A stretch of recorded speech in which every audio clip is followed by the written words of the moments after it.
Ernest, I just want to say hello to Jean Smith. So welcome everybody and good evening. This is the second talk of the Ecology Committee lecture series for the summer of 2022. And during this pandemic period, we are so fortunate to be able to meet safely on Zoom. And I know that we all share the hope of meeting in person next summer on the island. Today, we will hear from Ernest Williams, an ecologist, scientist, researcher, teacher, and retired professor from Hamilton College. He has committed his life to the study of butterflies.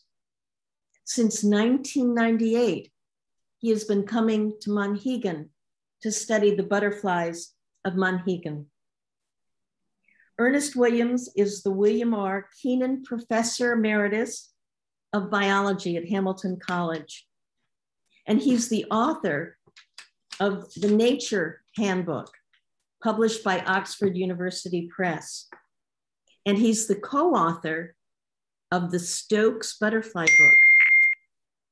He is on the board and the secretary of the Monarch Butterfly Fund. Professor Williams' lecture will last 45 minutes. Please write any questions you have in the chat to be answered in the 15-minute question and answer session that will follow Dr. Williams' talk. So let's settle in and listen. And I know that an amazing world awaits. Okay, thank you. Well, we'll get underway here. And we're all taking a break from politics to look at nature here. So let's do that.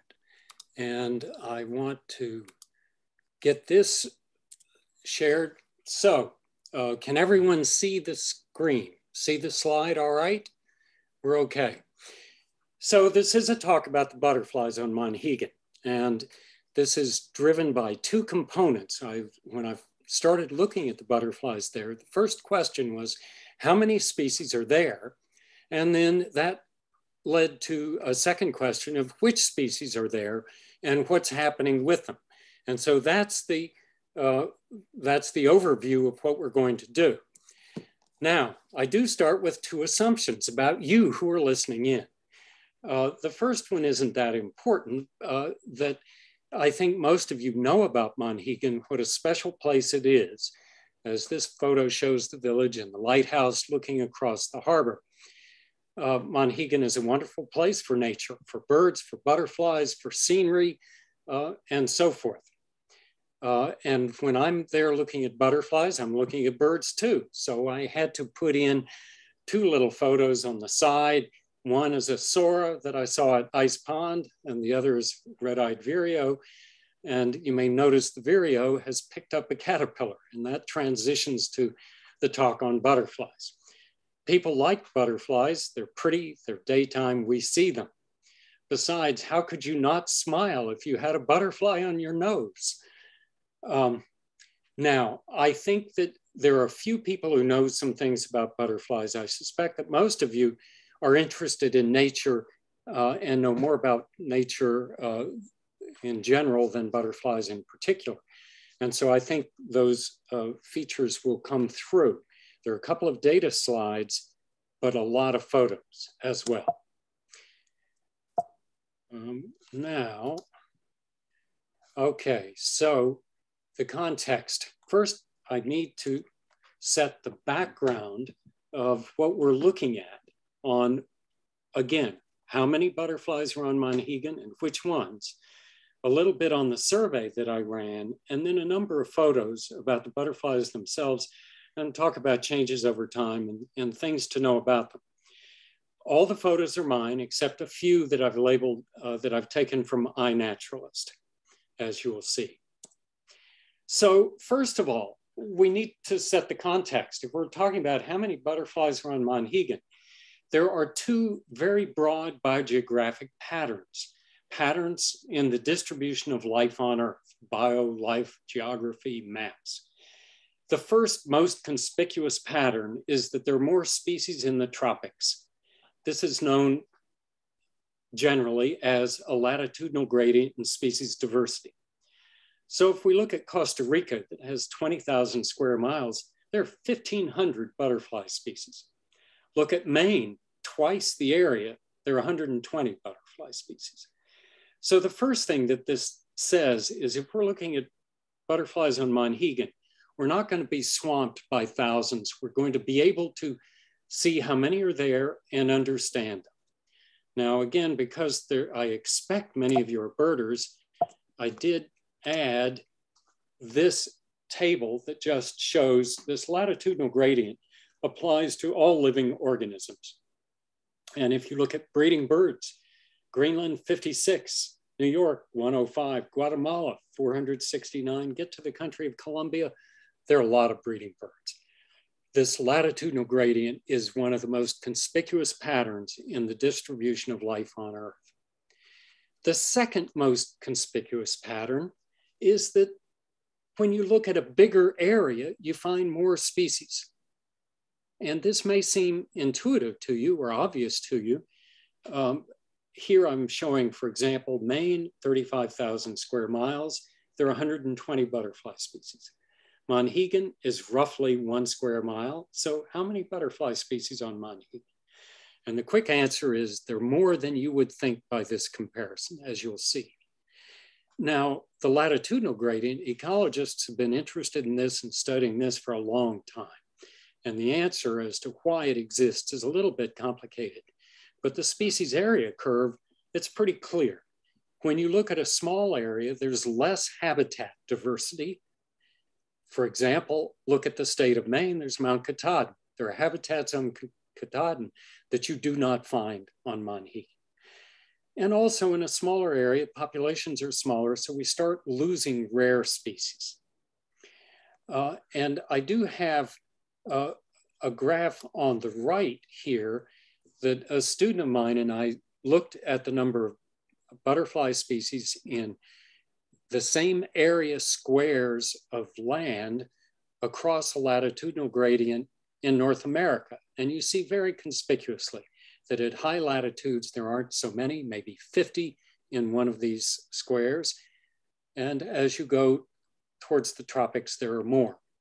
Now, all of this has to do with figuring out how many butterflies are there on Monhegan. And so here's a data slide before we get to the photos. My survey was by walking the trails on Monhegan.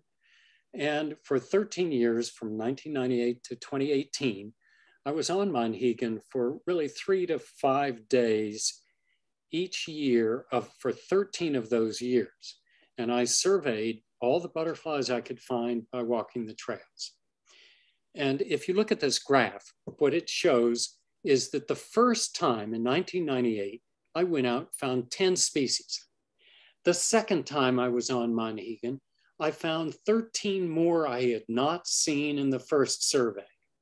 The third time I was there, I found 1 more. The fourth time, 2 additional ones. So this is a species accumulation curve. The more surveys that I'd done, the more total butterflies I'd found on Monhegan. I'd found 40 species in this survey. After using that 40 species in 30 survey data, by extrapolating this curve, it suggests that there are 47 species on Monhegan. There's a different analytical procedure, a little more technical, that suggested that there were 48 plus or minus 7. These numbers were based on the 40 that I found on the surveys. Since then, we've added more sightings. There are actually a few records in the Monhegan Museum. There's a very small, very old butterfly collection there. So the quick answer is we have now documented 50 species on Monhegan. That's a lot. That's more than I expected. But I do have to say that does not mean you would find 50 species in any one year. I think you could count in 1 year on finding 33 to 35. Some of these that we've recorded are migrants or ones that have come through that are not always on Monhegan. But in grand total, we've documented 50 species there. That's significant. Now, where do you find butterflies in Monhegan? So butterflies are creatures of more open areas. So you find them in open areas. Main places I would find them through the village, certainly in the wetland back of the village, where there are cottages, where there are gardens, along the road, in the open area behind the lighthouse, along edges, again, where there are cottages, and certainly on the open edges of the outer coast. Those are places where you find butterflies. Now, I'm going to highlight 2 places, but first I draw your attention to the map, the Monhegan Associates Trail map here. And in yellow, I've marked places where I certainly was finding butterflies. Those are places I would go to look for butterflies. You'll also notice that I marked one trail in red. That's the Red Ribbon Trail. I have never found a butterfly there, and I would not expect to, because that's a deeply forested trail. And so it's these more open areas where you find butterflies. I've shown photos of what really are my 2 favorite places. One down by Lobster Cove. There's a wetland here, and there are a lot of thistles that grow here, which is a great nectar source for butterflies. All of you Monhegan people will recognize this as Lobster Cove, because there's the wreck of the Sheridan off on the edge. My other favorite place to look for butterflies is the Underhill Trail. And the reason is, though the map shows it as green, it's really second growth. This is not deep forest. It's really a shrubland, and it's open enough that it's really a wonderful place to go and look for butterflies. So that's where you find them, where I've been looking, I've been hiking the trails. This is where I'm finding things. So now we're going to start talking about the butterflies themselves. But first of all, I want to make it clear that butterflies use plants in 2 different ways. One way is adult feeding, and adults go to flowers mostly. They'll also feed from plant sap. And adults are much less fussy about where they take nectar, and they'll go to a range of flowers. And so garden flowers are important. The other way butterflies use plants is where they lay their eggs. And where they lay their eggs, that's where their larvae, their caterpillars, feed. And they're very particular about where they lay their eggs. Monarchs, for example, only lay their eggs on milkweeds. That's all that their caterpillars will eat, will survive. And it occurred to me a long time ago that you almost have to be a botanist in part to study butterflies, because the relationship to their host plant is so important. So when I show you a butterfly, as here on the right with monarch, I'll include its scientific name, but also its host plant. And the host plant means where it lays its eggs, what its caterpillars feed on. Okay, so now we're turning to the butterflies. This first slide shows the ones that are seen most frequently on Monhegan. Certainly the one that everybody sees, whether they recognize it or not, is the cabbage white. Cabbage white lays its eggs on mustards, on crucifers, on plants of people's vegetable gardens, cabbage, broccoli, cauliflower, chard, etc. So they are around our gardens. And cabbage whites you can see throughout the village. I've seen cabbage whites every single time I've been on Monhegan. The next most frequently seen are the 2 sulfurs, the right side and the left side, an orange sulfur and a clouded sulfur. Their host plants are legumes, and they're quite common on Monhegan, and you will see both these, orange and clouded sulfur. The other species I included as among those most frequently seen is the tiger swallowtail. This is a Canadian tiger swallowtail. It is large, it is showy. It may not be as abundant as the sulfurs or cabbage white, but it certainly is conspicuous. And if you're looking at butterflies, you see the Canadian tiger swallowtail. And I'll say a little bit more about it later on. In addition to those most frequently seen, here are small resident species. These breed on Monhegan. These are on Monhegan all the time. The northern crescent, American copper, azures, the tailed blue, the silvery blue, the common ringlet. These are relatively small butterflies, very attractive, and they maintain their populations on the island. These are not the only ones. By the way, when I'm showing slides of photos, I'm not trying to picture every single species that's on Monhegan. That would get a little overwhelming. I'm showing you them in groups. We first looked at those that are most frequently seen. Next are these small resident species. And the next group are what we call skippers. And skippers are small. They do actively skip across the vegetation. They are mostly orange and brown in color. And now, to tell you a little bit more about skippers, I need to step back just for a moment. If you ask most people, they think of all the scaly-winged insects. And the word Lepidoptera means scaly-winged. These are insects with scales on their wings. And if you handle them, some of those scales rub off on your fingertips. Of all the scaly-winged insects, there are 20-some groups. They're basically moths. One group of moths specialized for flying in the daytime and became colored. Those are what we call true butterflies. Another of the 20 groups of moths also specialized to fly in the daytime and became colored, and those we call skippers. The other 20 groups of moths show some of the wide range of moths. Some of you are familiar with Luna moths, beautiful big green ones. There are also little tiny moths called micros. There's a wide range of moths. When we talk about butterflies, we're always grouping the true butterflies and the skippers together. When we say butterflies, we mean true butterflies and skippers. These skippers are all resident on the island as well. You may not have noticed them as much because they're generally small. There are a few like the silver-spotted skipper that are more medium-sized. You'll also notice that all these other small skippers feed on grasses.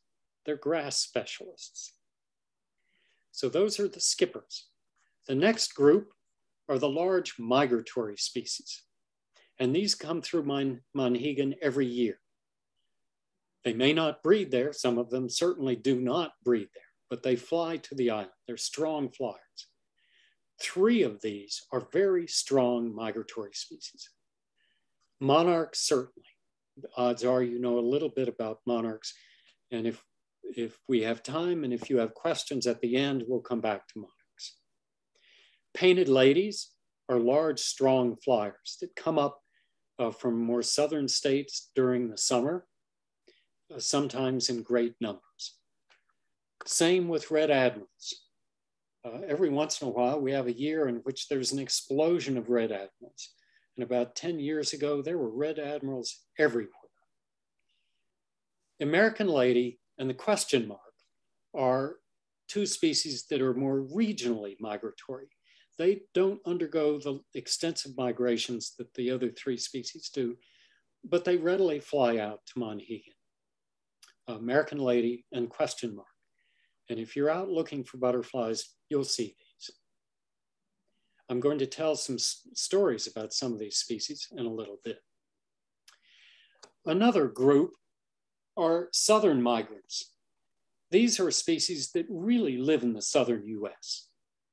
But by late summer, sometimes their populations build up so much that they fly north. And these southern species are occasionally seen on Monhegan. Not every year, it depends on the population growth. But I've seen buckeyes and American snout. Others have seen the cloudless sulfur and photographed it and recorded it. So these are southern species that we see on Monhegan only in some years when they happen to undergo large population growth. The American snout can get so populous in Texas that people report driving through clouds of these butterflies. And with the windshield being so covered by smashed butterflies that it's hard to see out. So that just shows that these things can go through large population growth. Now, recently, we've been adding to the list after the total that I'd come up with as I surveyed them. One, as you see here, is the gray comma, photographed by Gil Ewing. The northern pearly-eye, photographed by Kristen Lindquist. I found the mustard white to add to the list.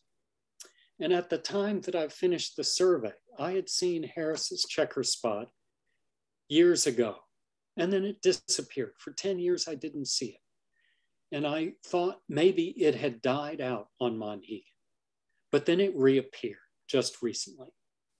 Now, it's possible that it's another colonization, a new colonization. But checker spots do go through boom and bust cycles.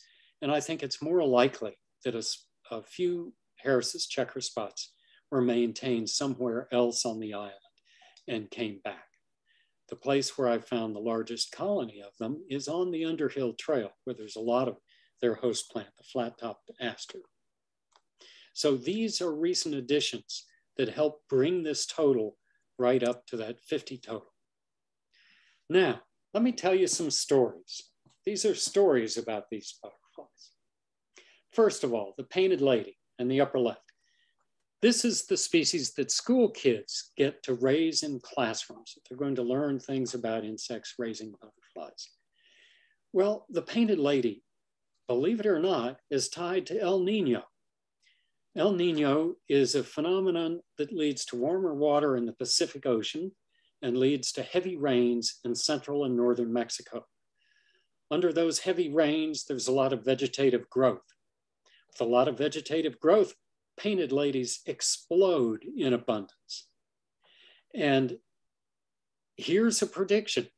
If you find an El Nino year in the American Southwest, there's a higher likelihood you're going to see painted ladies on Monhegan. That's a surprise. Next story, look at the White Admiral right next to it. The White Admiral, we call it a White Admiral because there's a very closely related butterfly in Europe that's called a White Admiral, same genus, looks just the same. So we call ours a White Admiral. Well, how did it get a nautical name? And the answer is, in the 1700s, this butterfly was called a White Admirable. White Admirable.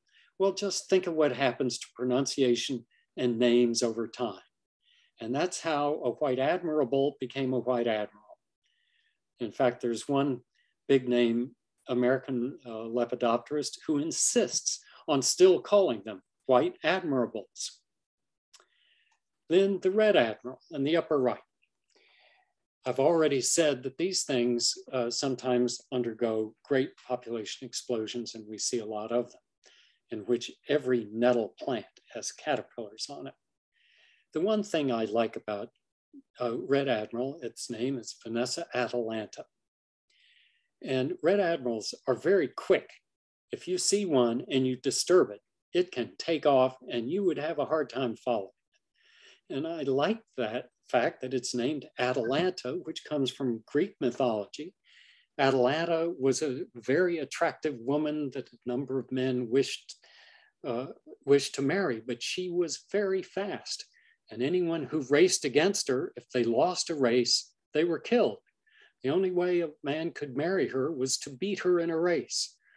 And the one who beat her carried golden apples that he kept dropping, and she kept stopping to pick up the golden apples. And that's how he was able to beat her in a road race. And I'm just telling you, these Red Admirals are very fast. You would not beat one in a race. On the lower left, question mark. All I want to say about a question mark is that we have several butterflies named after punctuation marks. There's several species of commas, but this one is a question mark. because as you look in the underwing, you see a little silver curlicue and a silver dot. That's the question mark. When we say we have a question mark, it does not mean we don't know what it is. We mean it's a butterfly with a little silver question mark on its wings. Now look to the far right, a mourning cloak. What's interesting about mourning cloaks is they are one of the few butterflies that can survive our winters as adults. As an adult, they will go into cracks in the bark or in rocks or in an outbuilding, and they'll survive our winters, which is pretty remarkable. And then if we get to a warm spring day in March or April, and it's in the 60s or 70 degrees, mourning cloaks come out and start flying around. So they're usually the first butterfly that we see in the spring. It also means that an individual mourning cloak might live for 11 months. That's a long time for a butterfly. The last story is the harvester in the center middle. Harvesters, everybody thinks of butterflies, of their caterpillars eating leaves. All the others do. What do harvester caterpillars eat? They eat aphids. They eat woolly aphids. Now, how did harvesters get to having their caterpillars eat aphids? It seems pretty clear that they are related to other butterflies whose caterpillars eat leaves. But in the process of eating leaves, they came across aphids, started eating aphids. There's a little protein supplement, and the harvester has become a specialist on feeding on woolly aphids, in particular these woolly aphids on beech and alder. Okay, so those are a few stories. Obviously, I could tell you more stories, but that's enough. After I was doing all my surveys on Monhegan, I've communicated with another butterfly biologist who started looking at Deer Isle. What butterflies are on Deer Isle? Well, Deer Isle is significantly bigger than Monhegan, and he has not completed a survey of Deer Isle, but we've made comparisons. And here, what I want you to see are 10 species that he has found on Deer Isle that are not on Monhegan. So a question, why are these not on Monhegan? Have they just not gotten there? And I think one of the answers, I want you to notice 3 of these species, their host plants are blueberries. And in parts of Maine, including Deer Isle, there are extensive blueberry areas. I don't know of extensive blueberry areas on Monhegan. And I suspect that these species are not on Monhegan because they don't have the right habitat. Others of this list, I'm not sure why they may not be there. But I did show here 4 species that I think we might be adding to the Monhegan list over time. The first 2, the Atlantis fritillary and the northern cloudywing, are on Deer Isle. And I think those are perhaps the 2 most obvious ones for butterflyers to keep an eye out for that may appear on Monhegan at some point. I added 2 more, one skipper, one small skipper, and a hairstreak that I think could well be on Monhegan at some point. They have not been seen. And again, everything that I've reported is just from sampling. It's from going out and looking. There could be things that have not been seen there yet. All right, now really for butterfly people, I included this. If you take all the butterflies and divide them up into 6 major groups, this is the way birders might say, okay, they're sparrows, they're warblers, they're ducks, they're hawks. Hesperity, these are skippers. Here are the number in the state of Maine and the number documented from Monhegan. There are 2 groups that I think are underrepresented on Monhegan. Skippers, I think there could well be more skippers. And actually I pointed out a couple of skippers in the previous slide to look for. And the other are the little gossamer wings. These are the hair streaks, blues, and coppers. And I think there could be additional species that I might expect to find on Monhegan. Here I've gone back a slide. The gray hair streak, that's one of those hair streaks from one group, and the broken dash and the cloudy wing are skippers. So I think those are species that we might still be looking for in Monhegan. All right, now, how about how things change over time? I took a photo. This map, by the way, is in the Monhegan Museum. I took a photo of it because I think it shows pretty important things. It shows where forest on the island has remained forested over time. It shows where it's been cleared and reforested. It shows where clearing has been continuous. This shows that the island has changed over time. Certainly, human settlement first led to changes, then land use changes. And as you know, I think it was in the 1930s or so, development was restricted on Monhegan. And as you know, from 1955 to 1999, there were deer on Monhegan. And deer have exert strong impact on vegetation. So deer certainly had an influence on changing the vegetation. And then finally, introduced species. I've already said the most common butterfly on Monhegan is the cabbage white. Well, it was not there before 1860. That is a European species. In common names, we in North America call it a cabbage white. In the UK, they call it a small white.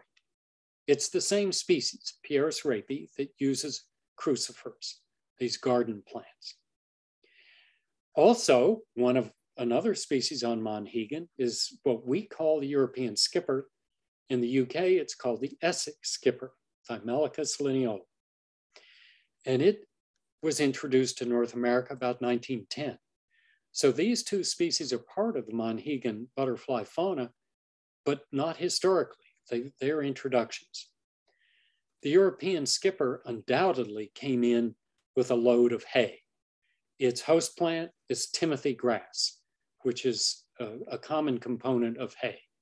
And it's undoubtedly the case that eggs of this little skipper came with hay that was brought to the island at one point. All right, now the big factor on change is climate change. I'm sitting here in a heat wave, and I suspect that a few others of you are as well.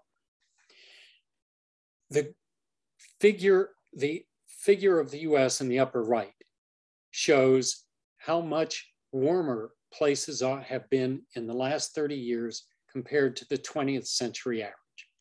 Virtually everywhere in the US is warmer than it was in the 20th century. Look at the figure of the US in the lower right. This is the current US Drought Monitor Map. By the way, you can Google US Drought Monitor and you can stay up to date with what is being shown as droughts in the US. Well, notice parts of Maine is labeled in a drought, along with very severe drought in the Southwest and West. Well, what happens when conditions are warmer? Spring comes earlier, fall extends later, nights in the winter warm up more than days in summer. Under warmer conditions, vegetation is drier, altered hydrology, and the vegetation changes. And we're already able to document changes in vegetation and changes in butterfly flight. Massachusetts has a very active, really good citizen science, community science program, keeping track of their butterfly fauna. And so several studies have used the Massachusetts data. And I'm one of the co-authors on one of these too. And we found that over a 24-year span, spring butterflies are emerging 6 days earlier than they used to. Summer butterflies are emerging 3 days earlier. Another study using some of the same data found that abundance is increasing near the northern range limits of species and decreasing near southern range limits.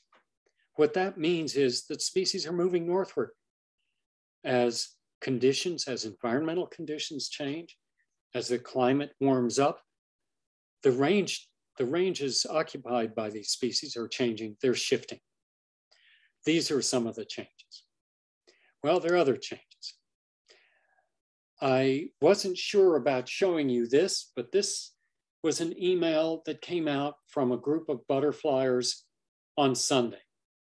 Butterfly populations in Massachusetts are now in 2022 at the lowest levels we have ever seen. Certainly they're influenced by weather patterns, climate change, development, pesticides, habitat loss, pathogens, and parasites. This is a strong statement. There have been other butterfliers, of course there's conversation of this online, wondering is this overstated? We are seeing some general decline in butterfly abundance. And it's hard to pin a single cause because there are multiple causes. And some species are responding more than others. Some are declining more than others. Some appear not to be declining.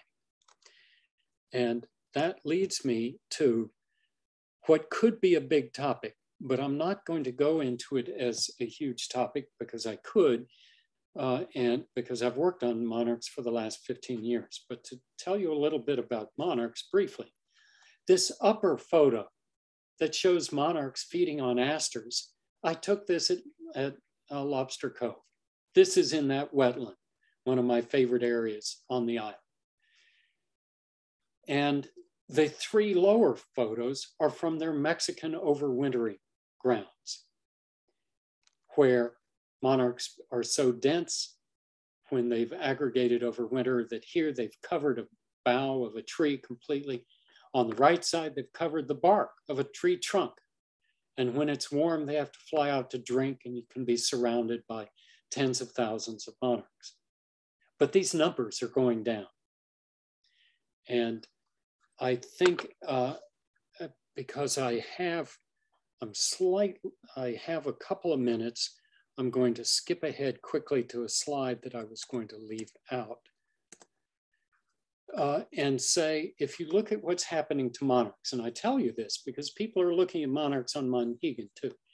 The graph on the upper left shows the relative abundance of monarchs since 1984. And it's a downward trend. It's hard, when you're trying to look at long-term trends, it can be misleading to look at one-year changes. And this past year, when the number of monarchs, and by the way, the area here, the numbers, this is the total area of overwintering monarchs in Mexico. When the number this past winter went from 210 to 284, there were media stories saying, oh, look, the concern of monarchs is over. Look at what's happened. They're more than they were the previous year. But you have to take a long-term view. And we're seeing what's happening with monarchs. They're being hit on all three stages of their migratory cycle.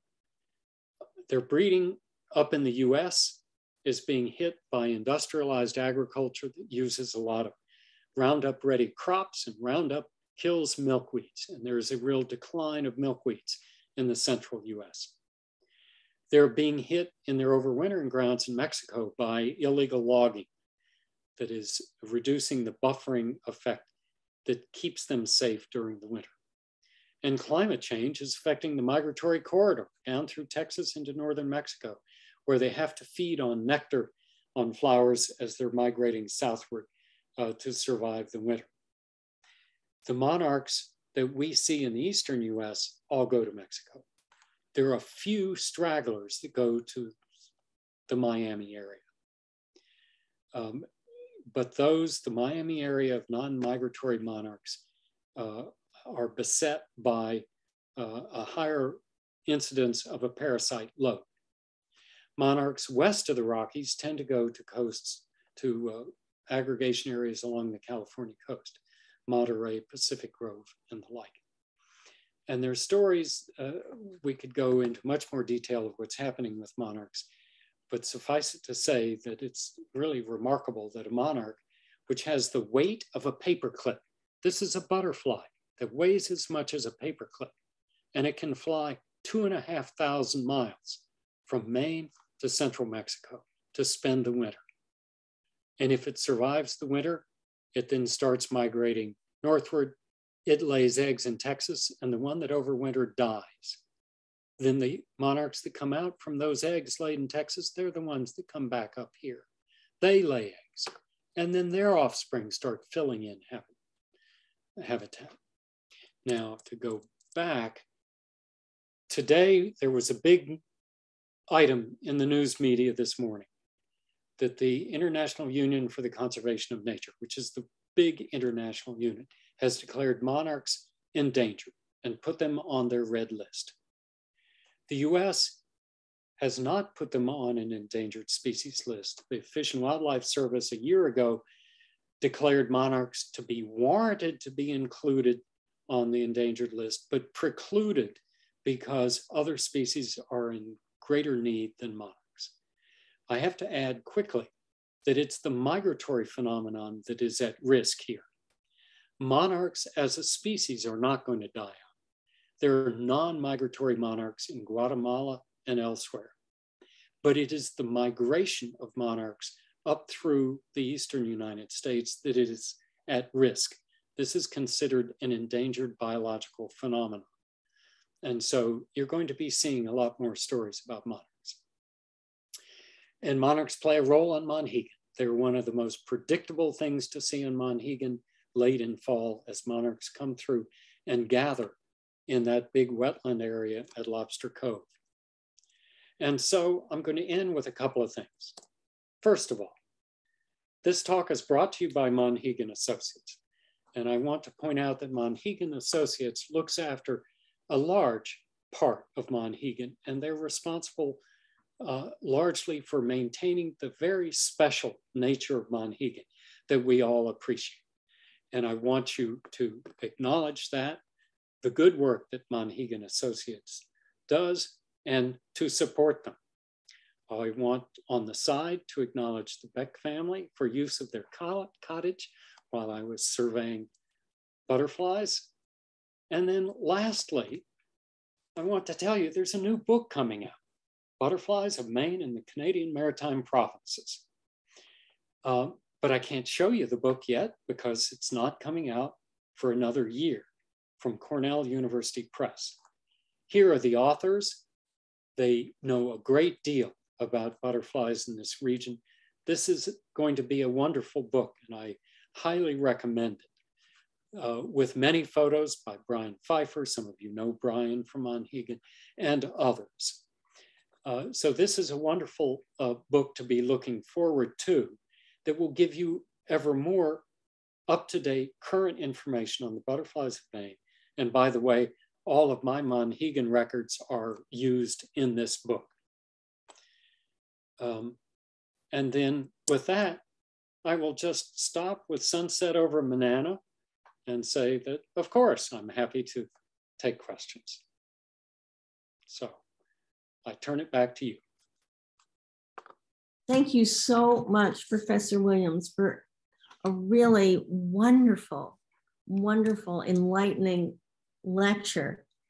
And I also, before we go into the questions, I also would like to thank Claire Durst, who is responsible for all of us being able to gather on Zoom. She does all the Zoom technical aspects of these lectures, and it takes many, many hours. And so, Claire, thank you.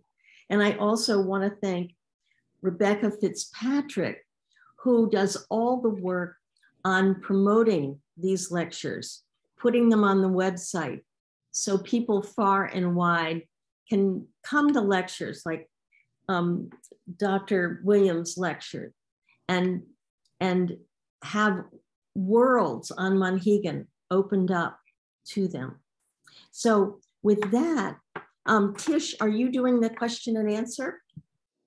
Yes, so we do have some questions. I don't know if Ernest, you can see the question in the that Fred Fowler put in. There are three questions.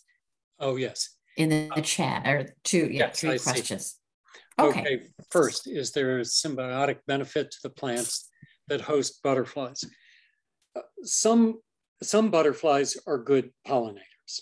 Not all are great pollinators. Bees really are primary pollinators, but some butterflies certainly are important pollinators. And that ends up being, I would say, if you're looking for a symbiotic effect, that probably is the primary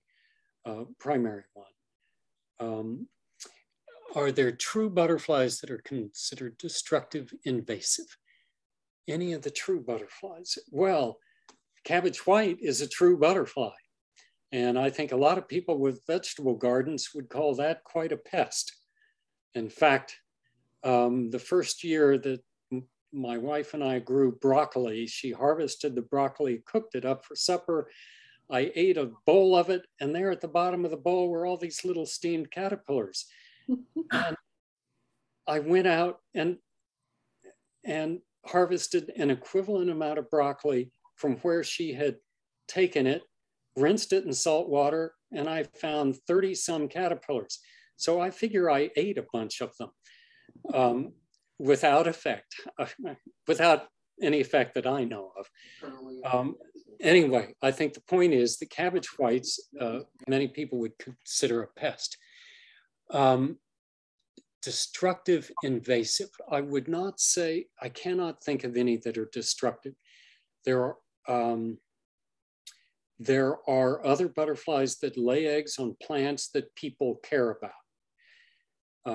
And if you are trying to grow a plant that you want maintained and it has caterpillars on it, then that's a pest to you, but it may not be widely determined to be a pest. I think that's the way that I would think of it.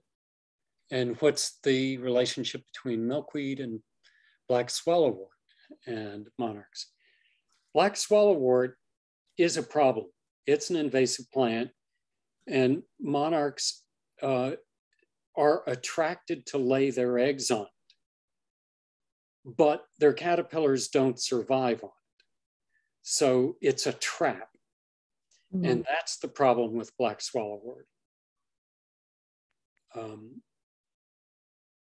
Excuse me, just 1 minute before you take the next question.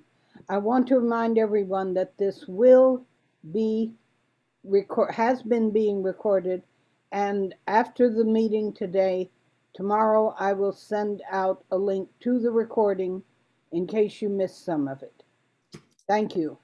Thank you, Claire. Oh, question. Have I encountered species on Monana that I haven't found on Monhegan? Well, of course, I walk around everywhere on Monhegan. I don't get to Monana very often. I've only been on Monana a couple of times. Everything I have found on Monana, I have found on Monhegan. But Monana, of course, is wide open. I've found much higher abundance of the same species on Monana because it's such open habitat. But I haven't found anything on Monana that I've not found on Monhegan. And then there's a question from Jewel Anders, who said, potentially you've answered this already, but maybe you'll want to read it over. I'm looking for it. Oh. Claire, feel free to, or any one of you, raise questions. Let me read that. It's the question of if there are any particular species that are of concern in upsetting the eco-balance. Well, I think I come back to saying I have a hard time thinking of true butterflies that are problematic the way that some moth species are, that become true pests. Certainly, again, there are butterflies that lay their eggs on plants that people are trying to raise. If you're trying to raise a plant, you don't want the pests on it. But I can't think of any major effect. Certainly, if you want to talk about moths, there are serious pests, And the whole reason for genetically modified crops is, of corn is to get rid of a moth that lays its eggs on corn. And you don't like opening up a corn cob and finding what people call worms or little caterpillars in there. So a number of moths are problematic, but other than cabbage white, I'm not thinking of any problematic, really problematic true butterflies. Well, thank you for that. And Candace has a question. Why are butterflies not attracted to forested area? Well, one thing is that they have to reach a certain temperature to fly to get their wing muscles warm enough for flight. And so a lot of butterflies perch with their wings open to absorb solar energy, to warm up. Mm. And there's another way of warming up. If you've ever seen a large moth on a cool evening, a sphinx moth or something like that, they will fly, but before they fly, they start fluttering, they shiver. And shivering is a way of using muscles to warm the muscles up. And as they shiver, they warm their muscles up to a point where they can start flying. And large moths do that conspicuously. Butterflies, more often, you just see them out with their wings out absorbing solar energy to warm up so that they can fly. In fact, of course, they can also get too hot. On a day like today around here, butterflies would sit, rather than their wings out like this to absorb energy, they would fold them and tilt into the sun so that they're parallel to sun's rays to minimize the uptake of solar energy. Wow. A behavioral response.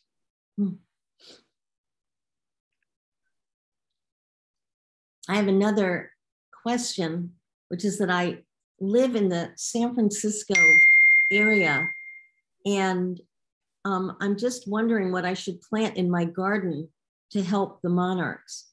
Okay, so the main thing that is needed are patches of native vegetation. And I'm saying native vegetation, that includes native milkweeds. In California, you don't plant the same milkweeds that we have here. There are a number of species of native milkweeds. In fact, there are 34 species of milkweeds in the US. And here in the Northeast, there are 3 that we focus on. There are a number in Arizona, there are a number in California. But it's not just milkweeds, it's nectar sources. And it's many composites are wonderful nectar sources. Gaillardia, sunflowers, these are asters, these are all good nectar sources. Now, before we got underway, you were asking about sources of information. Let me tell you a couple of websites. Okay, so we have to end now, but if you can please do it fast. Yes, I can do it fast. I will do it fast. Thanks. Because I'm not giving you a URL. First, Google a place called Monarch Watch. Monarch Watch. It's run through the University of Kansas by Chip Taylor. Monarch Watch has a lot of information about what to do to support monarchs. Another site to know of is called Journey North. Journey North is where people report observations of what's happening in spring and fall. And you can watch the migration of in spring, the spring migration of monarchs moving up the states. You can watch the unfolding of lilac flowers and many things. Journey North is wonderful. And then finally, there's an umbrella organization that really oversees a lot of the conservation of monarchs in the US called, why do I blank all of a sudden? MJV, Monarch Joint Venture. Monarch Joint Venture. That is something of an umbrella organization. So if you want to find out what to do for monarchs, try Monarch Watch and Monarch Joint Venture especially. I work with the Monarch Butterfly Fund, and we fund research largely having to do with the migration and overwintering in Mexico. And I would certainly say you can Google Monarch Butterfly Fund as well. Thank you so much for this wonderful, wonderful lecture. I'm gonna find out all about monarchs, and I'm gonna plant milkweed in my garden. And I wanted to thank everybody also. I wanted to thank you, Professor Williams, for saying what you did about Monhegan Associates, because we really do need everyone's support to continue our work. And part of our work is to bring ecological scientists like you to people who are associated with Monhegan. Our next lecture will be on August 4th. And the title of our next lecture is The Monhegan Wildlands, Artists, Ecologists, and the Resilience of a Maine Island. And this lecture will be a rich mix of painting, photography, historical documentation, scientific inquiry, making up a portrait of the Monhegan wildlands and how they have changed over the last 150 years. And you touched upon this briefly, Professor Williams, in your talk today. This talk about the Monhegan wildlands is presented by Barry Logan, Professor of Biology at Bowdoin College, and Frank Goodyear, the coordinator of the Bowdoin College Museum of Art. Please go to the Monhegan Associate website and go to the 2022 Summer Ecology Lecture Series, and you can register there for our next lecture on August 4th. And as Professor Williams said, while you're on the website, please contribute. So thank you to everyone, and good night. Thank you very much. Thank you, Ernest. Bye. Bye-bye. Thank you, everyone.